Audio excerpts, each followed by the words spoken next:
Look at that. We got her done. She is seeded, real disc, smoothed out with the skid loader. It's gonna be really interesting to see if our skid loader tracks start growing grass first. I probably should get water thrown on this, but right now the soil on top's pretty dry, so those seeds are not sitting in moisture. So I think I'm just gonna wait a couple days because they're talking some rain. The whole front yard grew off one rain. Oh, had stage fright. I didn't know how to face you guys. I'm sleepy today. Me and Cooper, we've been taking some equipment out of the machine shed this morning. Now we're digging out some semi-trailers out of the machine shed. We dug some of the equipment out. Now we got to put some stuff back away. We're going to take the trailers down to the big shop. Got Cooper kind of moving some stuff inside the building. Right now we're kind of shuffling things around in here. Not well organized right now, but a lot of the stuff's coming out very soon. So we're just trying to get it back in. So if it rains tonight, or tomorrow night, or the following night, or the following night, we'll just keep begging for rain until it comes.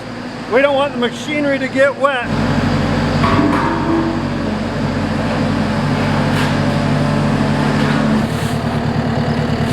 I have been spending a ridiculous amount of time in the office preparing some legal stuff. You think it's gonna take you half a day to do. And then you get in there and then you start finding more and then you start getting into detail on this and that. And then all of a sudden 2 days has gone by. So we actually just got done with that. And now I'm on my way to Champion Seed. They're having their field day and they're having free steak sandwiches. So we are going to go get some free steak sandwiches and I'll probably look at some crops. But let's be real here. We are going for the free steak sandwiches. Boy, old Geo's kind of dirty in here. Oh, neighbors are hauling corn. Market's going up. Looking clean.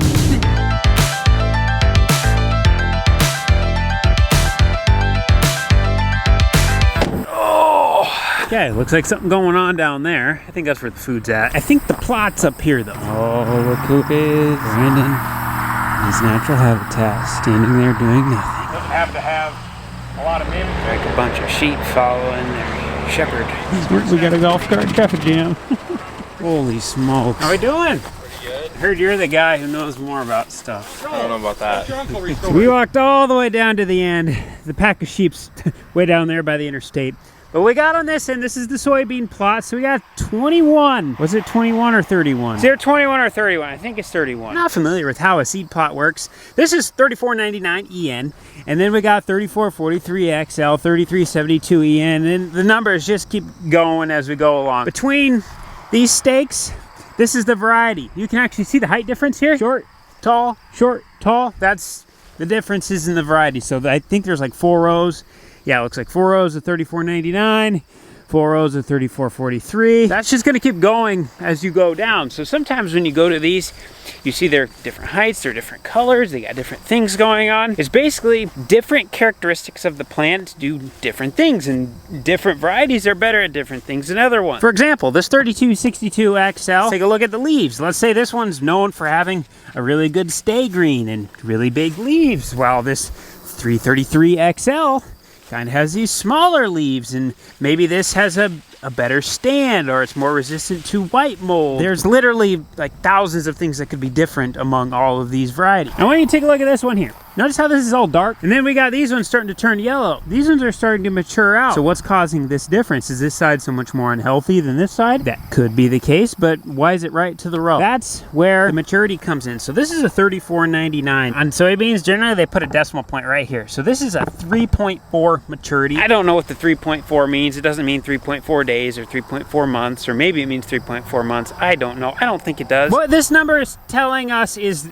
the maturity range. So the lower this is, the faster these are going to turn, the least amount of sunlight they need in order to fully mature. The higher this number is, the longer they're going to take to mature, the more sunlight they need. So generally speaking, it's kind of like with a garden and tomatoes or whatever plants, you kind of look at what zone you're at. The lower the variety, the further north you go. The higher the number, the further south. In Iowa, you're typically going to see like this 3, 4, maybe an upper 3. Low end will be like maybe a 1.2. More common, I'd say 2 to 3, pretty normal. Now when we're looking at these plots, it's really important that we don't just step right up to the edge and then look at the beans right here, because these have the most resources. They have the most sunlight available to them, so it's not a true representation. We want to step, ideally, probably like halfway down in there. But this is going to give us a lot better determiner once we actually step inside of here a little bit. Hey, look at that.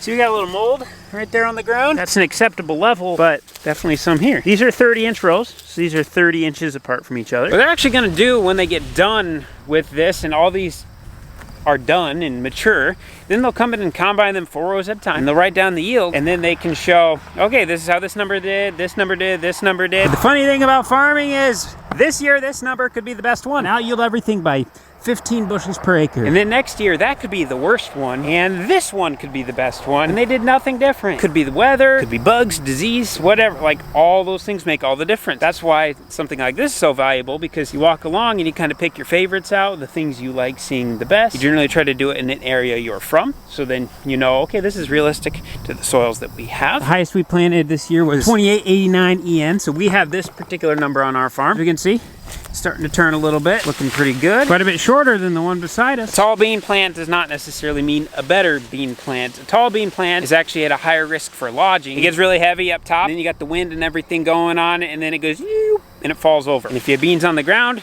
you're not getting them with the combine. Look at that, that one snapped off when I grabbed it. So I'll show you why tall is not necessarily better. See how close these nodes are together? In every area where the beans are is a node, but then as we get to the top, look how much further out those get from each other. The spacing gets to be a lot more further between, and as we get closer to the bottom of the plant, they become twice as frequent. We also have a really tall stem with nothing, and then we have really spread apart at the top. Where the shorter one, look how close together these ones are. They're just packed in here super tight. And as we get to the top, they're still further spread out apart, but not nearly as much as this tall one. As the plants are starting to mature out here, they're actually filling the top of the soybean plant. So we're putting size on the top pods on the soybeans. They start at the bottom, and then throughout the growing season, they just work their way up to the top. So at the bottom, around the 4th of July, maybe second week of July, these were actually starting to form pods here while the tops were flowering. And as time's gone on, these have filled. So our heaviest, biggest beans are gonna be on the bottom. And then it kind of determines what rains and stuff we get through August, early September, that determine how the top of the plant's going to do. A lot of soybean yield is determined in August for that reason. Got a crowd over here listening to me. We also got this 23.99, 21.90 is as well. This one's turning a lot more. It's kind of fun once you get towards this, and these are the lower maturity varieties. And then you look at that and they're nice and green. Now all of these can yield well, statistically speaking. Seems like that 1.8 to 3.2 is going to be kind of your bread and butter. Looks like the earliest maturity they have here is 1.5. Look how much different this already looks. We got leaves falling off. Look at that. Heck, if I didn't know better, that almost looks ready. The big determiner is just how wet are these soybeans. These won't even split open yet. But they're starting to get there. Look at that. I can about break that up with my finger. It's just squishy, kind of like a pimple. Whee! That time of year has come. We gotta dig out the little Thunder Creek. This fuel trailer here, 990 gallons. Got the DEF container. We are actually gonna be heading over to Coles here pretty soon.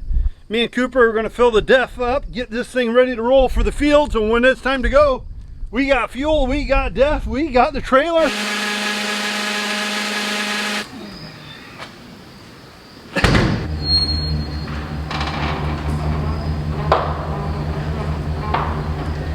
Maverick got a little dirty today. Come here, buddy. Come on.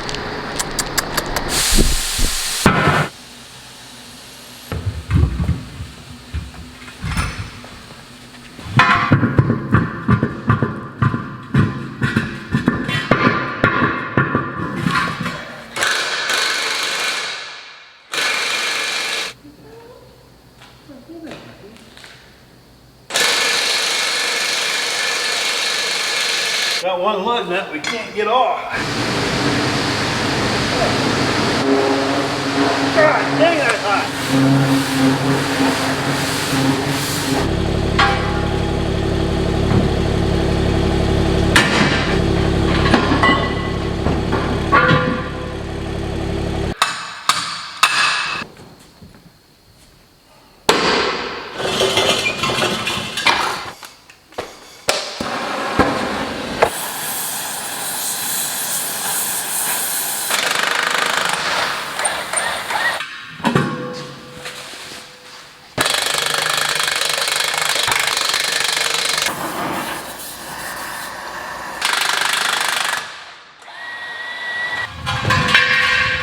Now, just like with the soybeans, they do the same thing with corn. I think there's more than 31 different varieties of corn over here, and all the sheep are at the other end. They kind of scare me with their golf carts, so we're not going to go down there. So just like with the soybean ones, these numbers tell us kind of what we need to know about the hybrid, or how long the maturity period is on this particular hybrid. So this is 64A23. Every company does it differently, but champions are, the second number is the first year that it is actually going to go into full production, or was in full production.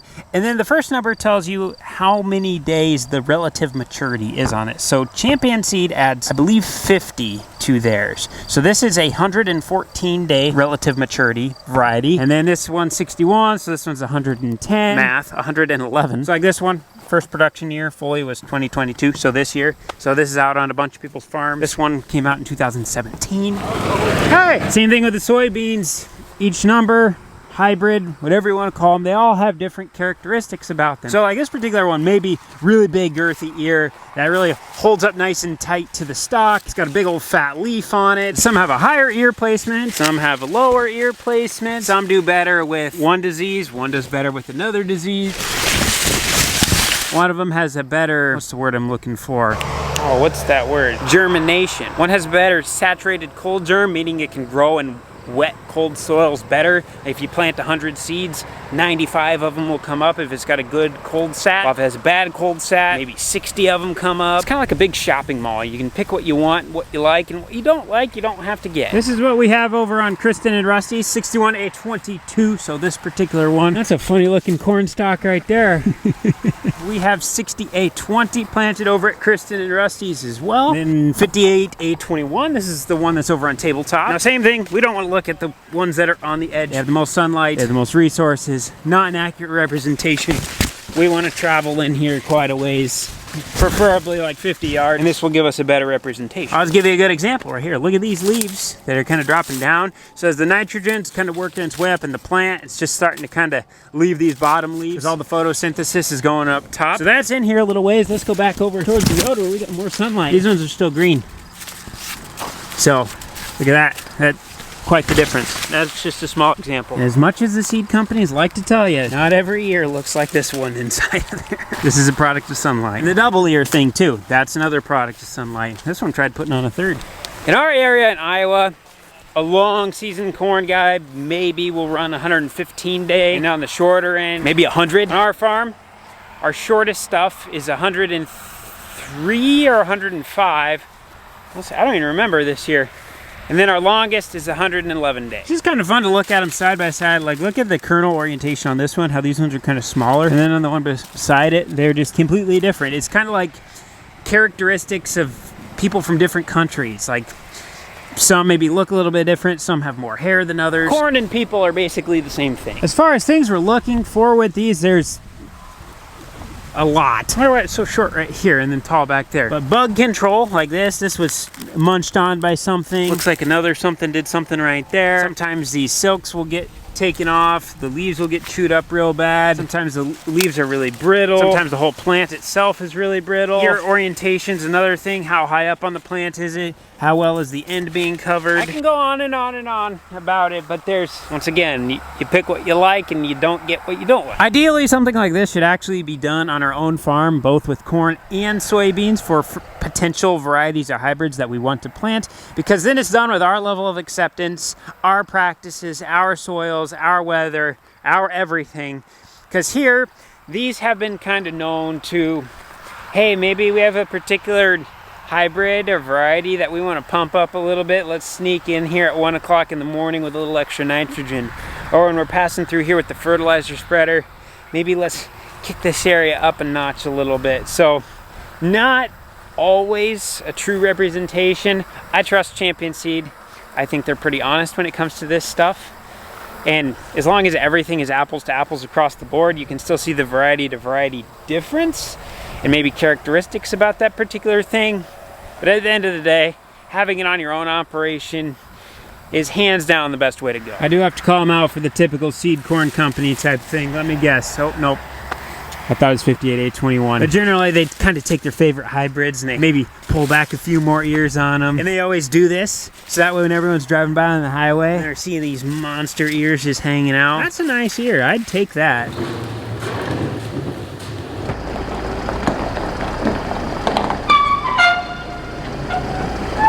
This trailer here is by far our best trailer we have for hauling grain. Cooper's putting some new trap doors on it and stuff. We just brought down the other 2 trailers. This trailer here, I'm not sure the age of it, but it is getting older. This trailer here is probably a 1980. She's getting some age on it. I know Cooper is taking the tires off. He took the rims off tonight. He's taking them to a guy and getting them repainted, sandblasted so they look nice. Like I said on the trailer, oh, this one needs a new mud flap, it looks like. I know Cooper would really like to get a newer trailer. He doesn't want to put a lot of money in these, and I totally agree.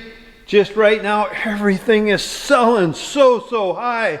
It just makes it hard. As everybody knows, this farming right now, everything is just expensive, and with the chemicals and fertilizer and everything doubling from the year before, just makes a guy a little bit nervous, to be honest. You need a very good crop to break even, basically. So anyhow, we'll go through these really good. Make sure everything, but I know, yeah, there's gonna be a point down the road we are gonna have to upgrade, but hopefully we can get through a little longer yet. But I am very glad Cooper is paying attention to this stuff, and he wants things safe for the road for us. I think we got a gearbox bad on this one here. This is some of the stuff Cooper is working on in the other trailer, putting new cranks and stuff on, new shafts, new gears. Hey, there he is. Ricky Spears. Are you gonna sing for us? I don't think anybody wants that. I was just telling everybody all your trade secrets of you take your favorite hybrids and you pull back the most ears on those, and then you put extra fertilizer and nitrogen on the ones you're trying to pump. The ones you got extra in the warehouse you're trying to get rid of for next year. You ain't cheating, you ain't trying. You didn't grab a golf cart? They said I wasn't old enough. Oh, okay. And I have to have my license. Yeah. Well, it's like at the assisted living homes, you have to go in and take your driver's test to have a little electric scooter. Yeah. And so I guess I didn't pass. Yeah. So where's the hemp? We got to go to the ditch. We could probably find some. Now that's a good showy ear. Those are small, Brandon. You should see the ones on our farm. So that's a hybrid that, if you're going to spoon feed it, that's the one I want. Okay, so we're going to try that one next year. Yep, we're going to try that one next year. It's got 300 bushel potential. That's it? Or is this the water hemp patch? You got to get in there a little ways. Just drive the cart in. What are you doing? Whoa. This looks like, jeez. That's what makes your corn flour tortillas. Is that? What's that? That is? Yeah, so they want white corn so that for the color. Tortillas de harina? Yep. Hard. Yeah, just like tortillas. God, this alfalfa's tall. Yeah, there you go. Whee! Wow, they destroyed all that corn that quick? That's my new combine rig. What is that, a Wintersteiger? Wintersteiger. So that's what is that, German? Probably. Say it in German. Wintersteiger? I guess I'm more angry. Wintersteiger. Let me guess, this was like a $585,000 piece of equipment. Brand new. This one's about 13 years old. So this thing's basically more computer than it is combine. Exactly. So here's the weigh system for it. So the 2 samples come all the way through and get weighed here. And so we're maybe only taking about a 35-pound grain sample here. So ultra accurate weight, moisture, test weight. What kind of buddy seat is that? You kidding me? Well, the one you wouldn't want to spend 12 hours a day. Steak sandwiches. Gotta bring one home from Hneiva. We shut the place down. Whoops. Well, it's fresh in our mind. We're just gonna go look at one of our fields, or a couple of our fields, right after the champion day. We're at Tabletop right now. This is 58A21. We got Carson with us. He's a champion. You're a sales guy, right? Champion dealer, yeah. Yeah, so you're 4 years younger than me in high school? I'm 4 years younger than Cole, yeah. Okay, just bigger than me, so that's okay. So he's gonna come out with us. He was passing through the area, trying to sell us some Mojo juice in a jug. Is that what you guys call it? What's that? Mojo juice in a jug, or what do they say? Snake oil. Snake there oil. we go. That's what you're selling. This is actually from our foliar. Yep, I was gonna say it's a little bit of chemical burn. We put in a little too strong of a few items. You'll see this in all of our fields we'll go to. Touch a tar spot. Oh boy.